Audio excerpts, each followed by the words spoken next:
कवी कुलगुरू कालिदास संस्कृत विद्यापीठाच्या ज्ञानेश्वर भवन आणि डॉक्टर कमलाकर तोतडे सभागृहाचं भवनाचं आणि हॉल सभागृहाचं उद्घाटन झालं असं सर्वप्रथम मी जाहीर करतो. माननीय आमदार आशिष जयस्वाल, माजी आमदार रेड्डीजी, या विद्यापीठाचे कुलगुरू प्राध्यापक हरिराम त्रिपाठीजी,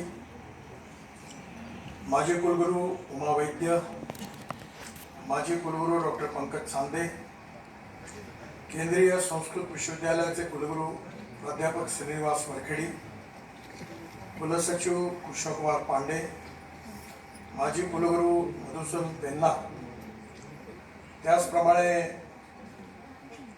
माझी पत्नी कांचन, सासूबाई श्रीमती पुष्पाताई, माननीय अभिकाका, माजी आमदार आनंदराव देशमुख आणि विशेषतः डॉक्टर कमलाकर तोतडे यांच्या काळात त्यांच्याबरोबर काम केलेले, त्यांच्याशी ज्यांचा संबंध होता असे आदरणीय देवतारीजी रायपूरकर, डॉक्टर लेंडे, डॉक्टर कुरेशी, श्री ढोरे, डॉक्टर मालानी, हरिभाऊ वेनुरकर, श्री केत्रीव, या ठिकाणी उपस्थित सर्व मान्यवर आणि बांधवांनो आणि बहिणींनो, आजचा हा कार्यक्रम सार्वजनिक पण आहे, थोडासा आमच्याकरता पारिवारिक पण आहे. खरं म्हणजे या कार्यक्रमामध्ये पारिवारिक याकरता आहे की डॉक्टर कमलाकर तोतडे यांचं नाव या सभागृहाला मिळालेलं आहे. डॉक्टर तोतडे यांचा रामटेकशी अतिशय जवळचा ऋणानुबंध होता. इथले ते सुपुत्र होते. त्यांचे वडील पण दानशूर होते, सगळ्यांना मदत करायचे. असा तोतडे परिवाराचा या पंचक्रोशीमध्ये लौकिक होता. डॉक्टर साहेबांनी सरकारी सेवा सोडून रामटेकमध्ये जनतेची सेवा करण्याचा निर्णय घेतला. त्यांनी कधी फीची मागणी केली नाही. येणाऱ्या गरीब माणसाची ट्रीटमेंट करणं आणि उपचार करणं हेच ते सातत्याने करत राहिले. पैशाची अपेक्षा ठेवली नाही. दिलं तरी ठीक, नाही दिलं तरी ठीक, पण त्यांनी वरदस्त भावनेतून लोकांची सेवा केली. त्यामुळे खेड्यापाड्यातल्या अगदी शेवटच्या माणसापर्यंत त्याला देवदूत अशी उपाधी मिळाली, कारण त्या सगळ्यांच्या मनात त्यांच्याबद्दलची श्रद्धा होती. काळाच्या ओघामध्ये एक गोष्ट खरी आहे की ज्याचा जन्म होतो त्याचा मृत्यू अटळ असतो. लोकमान्य टिळकांनी चांगलं सांगून ठेवलेलं आहे की एखादा व्यक्ती आपल्या जीवनात जगला किती यापेक्षा जीवन जगलं कसं हे महत्वाचं आहे. आणि त्यामुळे समाजामध्ये जे खऱ्या अर्थाने चांगल्या भावनेनी सामाजिक जाणीवेनी समाजात जगतात त्यांचं व्यक्तित्व, कर्तृत्व आणि त्यांचा आदर्श जेवढा समाजासमोर येईल त्यामुळे अशाच प्रकारचं कार्य करण्याची प्रेरणा अनेक लोकांना मिळत असते. खरं म्हणजे श्रीनिवास वरखेडेंनी उल्लेख केला, पण माझ्या आईने मला नेहमी सांगून ठेवला आहे की दिलेल्या दानाचा कधी उल्लेख करू नये आणि नावाची पाटी कुठे लावू नये. त्यामुळे मी आग्राने विद्यापीठात सांगितलं होतं की आम्ही किती रुपये दिले, किती दान केलंय, कुठे घेऊ नका, छापू नका आणि याचं कुठलंही क्रेडिट आम्हाला नव्हतं. आईने दुसरी गोष्ट मला सांगितली आणि ती गोष्ट अशी होती की तुम्ही जेवढं समाजाकरता कराल त्याच्या 10 पटीने तुम्हाला मिळत असतं. मला याचा चांगला अनुभव. कोविडच्या काळामध्ये सगळेच अडचणीमध्ये होते, आम्ही अडचणीत होतो. 4-4, 5-5 महिने पगार दिले होते लोकांचे. आमच्या याच्यामध्ये 15,000 लोक नोकऱ्या करतात, त्यांचं सगळं त्याच्यावर विसंबून होतं. पण त्यावेळी मी दोन्ही मुलांना बोलून सांगितलं होतं की जितकं आमच्याकडे हळद, तिखट, मसाला, साखर, नंतर सॅनिटायझर, नाही आपलं हे काय म्हणतात त्याला, ड्रायबिटीचं नाही, आमच्याकडे जे बनवलं आम्ही कोविडच्या काळात लाखो बाटल्या फुकट वाटल्या. सॅनिटायझर, हां. त्यावेळी आमच्याकडे 1200 रुपये लिटर भाव होता. मी म्हणलं जेवढं येईल तेवढं मार्केटमध्ये पोलीसवाले सगळ्यांना वाटून टाकलं. परिणाम असा झाला की 1200 रुपयाचा भाव 150 रुपये झाला. पण मला लक्षात आहे की एवढं सगळं केल्यानंतर अडचणीच्या काळात ताबडतोब परमेश्वराचा आशीर्वाद मिळतो आणि आता मी आणि कांचन तर कुठे नाही आहे, पण मुलांनी आता भारतात आणि भारताच्या बाहेर देखील आपला व्यवसाय चांगला एस्टॅब्लिश करा. त्यामुळे स्वाभाविकपणे दरवेळा मी त्यांना सांगत असतो, कारण मी जरी राजकारणात असलो तरी आमच्या परिवारात कोणीच राजकारणात नाही आहे, समाजकारणात आहे, राजकारणात नाही आहे, की जे काय आपल्याला मिळेल त्याच्या 10% तरी कमीत कमी समाजाला देऊन टाकलं पाहिजे. म्हणून मला आनंद आहे की आपण आम्हाला काही करण्याची संधी उपलब्ध करून दिली, याबद्दल मी आपल्याला धन्यवाद देतो, आपल्या आभार मानतो. मला अजून एका गोष्टीचा आनंद आहे की भूषण कोतवालला मी सांगितलं की PWDचं काम आहे, सरकारी कामासारखं नको, क्वालिटी खराब नाही झाली पाहिजे, पैसे जास्त लागले तरी चालतील. आणि मला आनंद आहे की चांगलं बांधकाम झालेलं आहे आणि विशेषतः खुर्च्या मी स्वतः सिलेक्ट केल्या आणि त्या मुंबईवरून आणून दिल्या ना. मला महाग आहे म्हटलं, महाग झाली तरी हरकत नाही, पण चांगली परमनंट 25 वर्ष टिकणारी रिलॅक्स करणारी खुर्ची पाहिजे. त्यामुळे सगळ्या एअर कंडिशनिंग चांगलं, सगळ्या गोष्टी चांगल्या झाल्या. आणि विशेषतः या सभागृहाचा उपयोग रामटेक मध्ये होणाऱ्या शैक्षणिक, सांस्कृतिक आणि सामाजिक कार्यक्रमाकरता झाला पाहिजे. राजकीय पक्षाच्या कुठल्याही कार्यक्रमाला हा देऊ नये. माझ्या ह्याच्यात पण गैर राजकीय जेवढ्या संघटना आहेत, कारण राजकीय पक्षाच्या पुष्कळ येणारे लोक जाण्याच्या प्रॉब्लेम्स असतात. त्यामुळे रामटेकच्या सांस्कृतिक विश्वामध्ये भर घालणारा हा हॉल तयार झालेला आहे. पहिल्यांदा माझी इच्छा होती की 500-600 कॅपॅसिटीचा हॉल व्हावा, परंतु खालचं स्ट्रक्चर तयार होऊन झालं होतं. त्यामुळे 300-350ची कॅपॅसिटी हॉलची आहे. आणि म्हणून मला अतिशय आनंद आहे की एक सुंदर हॉल या ठिकाणी संस्कृत विश्वविद्यालयाने विशेषतः पूर्ण केला आणि रामटेकच्या जनतेकरता डॉक्टर साहेबांच्या नावाने एक चांगली सुविधा प्राप्त झाली. संस्कृत विश्वविद्यालयाच्या निर्मितीच्या जेव्हा झाली त्याचा साक्षीदार मी आहे. आणि या संस्कृत विश्वविद्यालयामध्ये कधीही पण 2 व्यक्ती नसते, हे संस्कृत विश्वविद्यालय कधीच झालं नसतं. एक पहिले म्हणजे सुधाकरराव नाईक, जे त्यावेळी महाराष्ट्राचे मुख्यमंत्री होते, आणि दुसरे म्हणजे डॉक्टर श्रीकांत जिचकार. त्यावेळी श्रीकांत जिचकार हे आमच्या वरच्या सभागृहात होते, मी विरोधी पक्षात होतो, श्रीकांत जिचकार सत्तारूढ पक्षात होते, आणि सुधाकरराव नाईक मुख्यमंत्री होते. मधुकरराव किंमतकर यांचंही नाव घेतलं पाहिजे. त्या काळात या विद्यापीठाचा मुद्दा मधुकरराव सातत्याने सभागृहात मांडायचे, मी त्याला सपोर्ट करायचो. पण काही केलं विद्यापीठ होत नव्हतं. आणि एक दिवस मी सुधाकरराव नाईकांना भेटायला गेलो असताना चेंबरमध्ये त्यांनी सांगितलं सगळ्यांना बाहेर बसवता, येऊ नका दुपारला. आणि ते मला म्हणाले की काय करावं कळतच नाही, हे विद्यापीठाचं होतच नाही, पुढे जातच नाही. एक केलं तर दुसरा विरोध करतो, दुसरा तिसरा करतो. म्हणलं हे विद्वान लोक यांच्या नादी लागू नका. पण काय करू? मी म्हणलं तुम्ही 1 मॅन कमिटी डॉक्टर श्रीकांत जिचकारची अपॉइंट करा. आणि मला विश्वास आहे की श्रीकांत जिचकार या विद्यापीठाची सगळी संविधान आणि कॉन्स्टिट्यूशन आणि सगळी पद्धती ऍक्ट अतिशय योग्य प्रकारे तयार करेल आणि तुम्ही तो स्वीकार करा आणि विद्यापीठाची घोषणा करा. आणि तसंच त्यांनी लगेच केलं आणि श्रीकांत जिचकारांनी खूप परिश्रम घेतले. त्यांनी याचा ऍक्ट तयार करून दिला आणि सुधाकरराव नाईकांनी पुन्हा मला आणि श्रीकांतजींना बोलवलं, किंमतकरांना बोलवलं आणि तिघांना घेऊन ते दाखवल्यावर मी म्हटलं तुम्ही घोषणा करा. आणि त्यानंतर त्यांनी त्याची घोषणा केली. आणि यामध्ये श्रीकांत जिचकारांचं त्यावेळेचं योगदान खूप महत्वाचं होतं.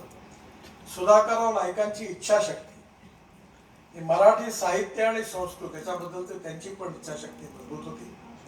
आणि याच्या आधी अजून एक पार्श्वभूमी होती, ती म्हणजे मनोहर जोशी हेही संस्कृतचे होते मुख्यमंत्री, ते संस्कृतचे विद्यार्थी होते. या नंतरच्या काळात त्यांचाही सगळ्यांचा सपोर्ट मिळाला.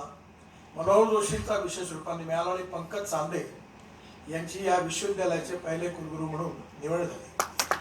आणि मला अतिशय आनंद आहे की त्यांनी उत्तम पाया, उत्तम काम या ठिकाणी केलं.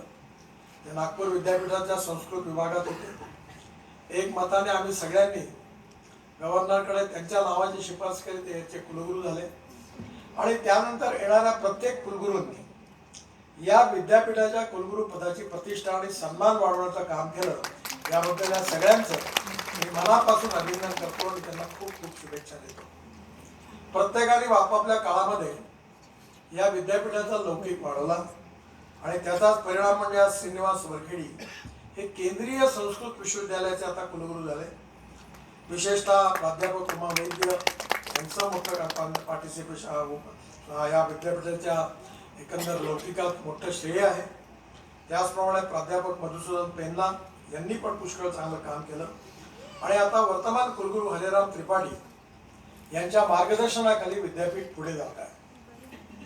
मला दोन्ही तिन्ही वेळा ज्यावेळी गव्हर्नर साहेब आले त्यावेळी या परिसरात येण्याची संधी मिळाली. परमपूजनीय गोळवलकर गुरुजी यांचा रामटेकशी ऋणानुबंध होता. त्यांच्या इथे घर होतं आणि रामटेकशी त्यांचा संबंध असल्यामुळे त्यांच्या नावाने या ठिकाणी एक शिक्षण संस्थाही आहे. कांचन त्या संस्थेचा अध्यक्ष आहे. पण त्याचबरोबर विद्यापीठात गुरुजींच्या नावाने काही व्हावं अशी इच्छा खूप लोकांची होती. मला आनंद आहे त्यावेळी श्रीनिवास वरखेडेंनी या परिसराला गोळवलकर गुरुजींचं नाव दिलं आणि आम्हाला सगळ्यांना त्या कार्यक्रमाकरता बोलावलं होतं. आज कालिदास संस्कृत विद्यापीठामध्ये आपण सगळेजण आलो आहोत.